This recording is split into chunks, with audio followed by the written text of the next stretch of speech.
Ano naman kaya ang maaaring isinasaad o idinidiin ng Genesis chapter 2 at chapter 3? Tignan natin ang ilang bahagi nito. Baka meron tayong makita.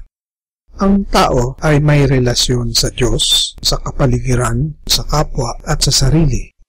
Itong relasyon, itong pakikipag-ugnay ng tao sa sarili niya sa pamamagitan ng isang batas. Ito ay hindi isang batas na basta-basta lang ginagawa. Itong batas na ito ay ang nagpabalangkas sa tao. Kita natin doon sa Genesis 2:16 at 17. Nasabi doon sa Genesis 2:16 at 17, sabi ng Diyos, pwede mong kainin maski na anong prutas dyan sa mga punong kahoy niya. Maski na pwede. Maliban doon sa prutas ng puno ng kaalaman ng mabuti at masama.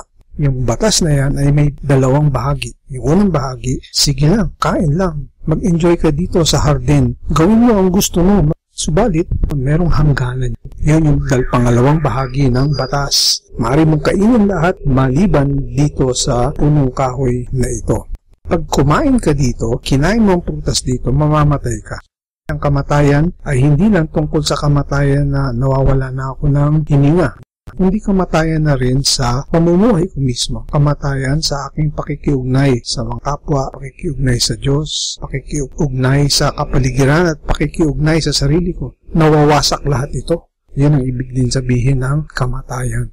So, anong sinasabi ng batas na yan na binibigay sa Genesis 2:16 at 17? Ang ibig sabihin niyan, may hangganan ang iyong maaaring gawin. May hangganan ang iyong gusto pagnanais. Huwag mong iabot yan sa pananabik. Maaari kang magnasa na magnasa. Gawin mo lahat ng gusto mo, pero huwag kang manabik. Pag nanabik ka, may ipit ka, mamamatay ka. Masisira ang buhay mo. Mawawasak ang buhay. Ito ang batas ng tao.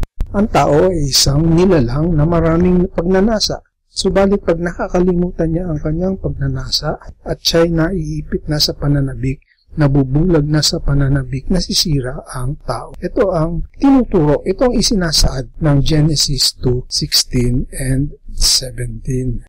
May hangganan ka rin. Hindi ka Diyos.